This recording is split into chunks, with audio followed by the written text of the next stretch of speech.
What's up, design family, and welcome back to another episode of Fittdesign TV. So glad to have you back on the channel. On today's episode, we'll be looking at how you can stand out as an online fashion brand.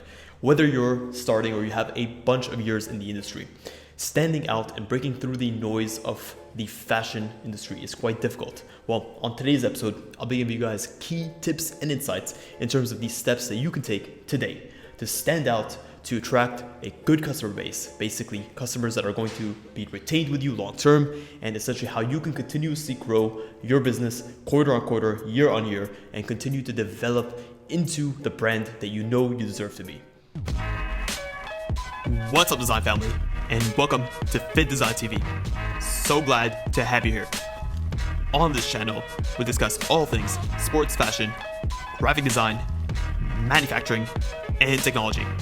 We'll discuss key topics, answer pressing questions, and provide actionable steps on starting your own product line. If you're interested in any of the above topics, stick around.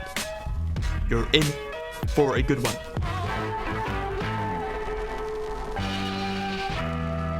Number one on my list, and honestly, this is by far one of the most underrated tips that you'll hear in terms of how to grow a strong and successful business. And this is something that I personally implemented into my own creative agency, is to focus on a niche. Fashion is such a wide industry. There's so many different types of fashion, and really fashion speaks to people in different ways. By focusing on a niche, you really begin to hone in on who your customer is, what type of product you're going to try to build, and essentially what community you're angling for. Even within the segment of an industry like sportswear, where sportswear is a type of fashion, you can have niches within sportswear that you can really use to start to hone in on your specific vision. For example, are you a brand that's more focused on the yoga sort of segment? Or are you a brand that's more focused on mountain biking? Or are you a brand that's more focused on functional apparel? By understanding your niche and beginning to sort of direct your focus, you're going to have the foundational aspects that you need today to be able to create the blueprint for how you're going to market yourself, what types of customers you want to approach, what types of products you want to create. And this is honestly going to allow you to create such a holistic brand, and one that you're going to be able to go deep into. Look at it this way.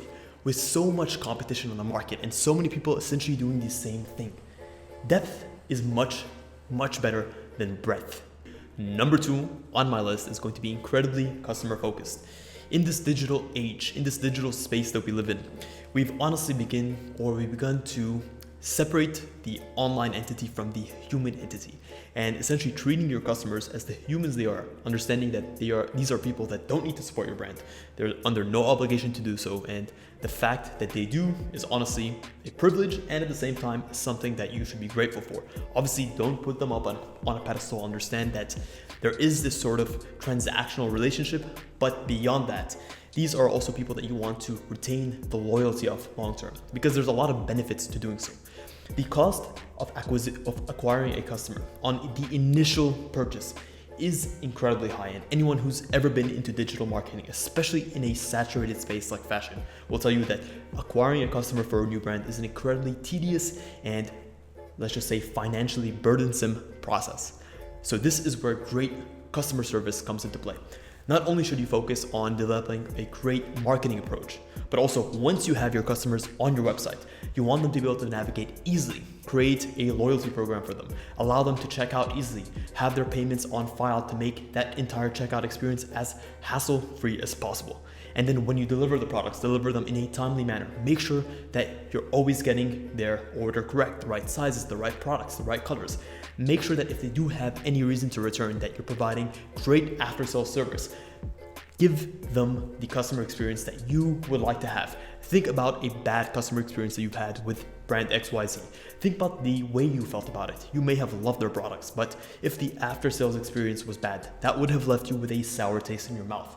You really want to make sure that you cultivate a customer experience that people can be proud of, that you can encourage your customers to talk to their friends about, right?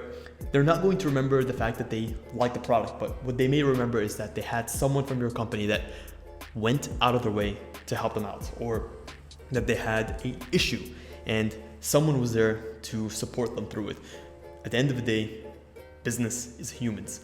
And knowing how to deal with the humans and treating them as such is such an integral part, especially when it comes to developing a strong brand that is going to continue to grow year on year.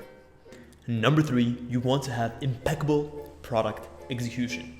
You've heard me say this time and time again that you need people to know about your brand. Yes, you definitely need for people to know that you exist, where to find you, and where they can buy your products. But the last thing you want is to go through all of that hassle as a digital marketer.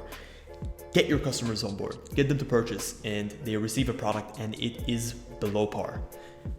Bad experiences spread fast, and you want to make sure that as a brand that's starting off, or even a brand that's experienced for that matter, you do not want to deliver subpar product. There's no point in getting into the fashion industry if you're going to deliver a product that you can be proud of. So make sure that your product execution is flawless. There's a bunch of things that come into play in terms of creating a great product. Number 1, you need to understand your target market. Understand what your customer wants, what is missing from their wardrobe, and what problems and what sort of issues that you can help solve with the products you're creating. It can be as simple as making them feel something. 2 is going to be knowing how to brand your item. Understand your customer. Understand what their mindset is. Are they the type of customer that wants to wear the brand loud and proud? It's sort of an emblem or a flag or a sigil for them. Or are they people that are a bit more subtle, low key? This understanding of people's branding preferences comes into play in terms of how you present and how you sort of showcase your brand. 3 is going to be your fabrics. This is what touches the skin, right? It's such a tactile and primal experience for people to feel good quality fabrics. The last thing you want is for someone to put a shirt on that you've made and just feel uncomfortable, feel like the experience is not quite there. Invest into great quality materials, whether it's the packaging, whether it's the fabrics. And lastly is going to be the construction, the durability. How much bang for their buck are they getting?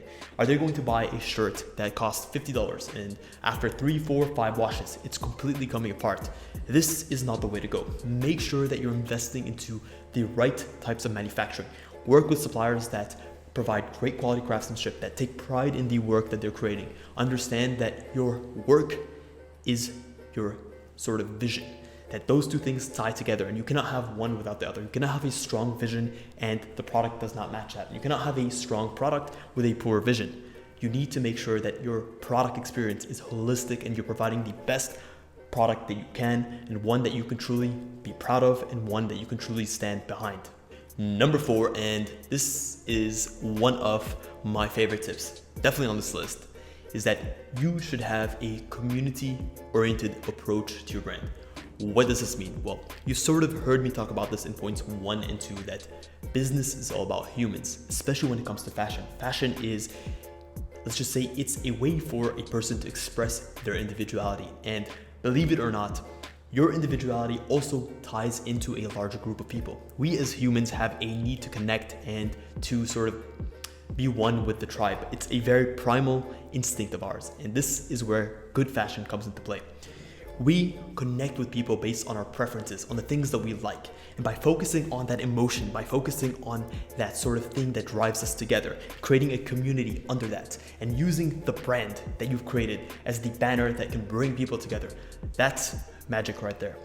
The ways in which you do it, well, there's so many different avenues that you can explore. In this digital day and age, I find that there's a power in putting on in-person events. Events that can bring people together, that can tie relationships together, that can sort of connect people in a way that's not direct underneath your brand. You don't have to have a one-to-one sort of relationship between the community and the products you're selling. Just by the nature of understanding that the people that are under your brand are going to be like-minded and allowing that connection to happen, whether it's in person or whether it's online. This is what is going to create a sense of belonging, and creating and cultivating that emotion. That's where you have customer loyalty. That's where you really begin to get customers to feel like your brand is not just a product, it's more than that. It's an idea, it's a vision, and there's a lot of magic in that. Believe me when I say, the way to truly stand out and to break through the noise as a fashion brand, as a sportswear brand, as any brand in 2022, in 2023, in the years on from that, are going to be community oriented. Focus on that, and I promise you, watch your customer retention grow and watch your brand grow exponentially year on year.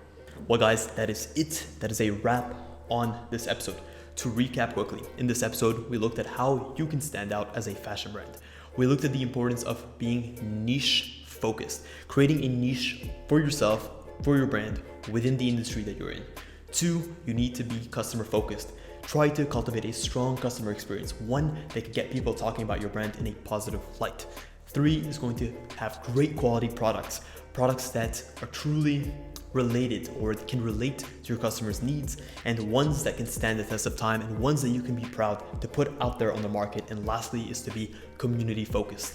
Use your brand as the sigil that people can follow, as a brand that people can identify with, and a brand that can bring people together with like-minded interests and can create those connections.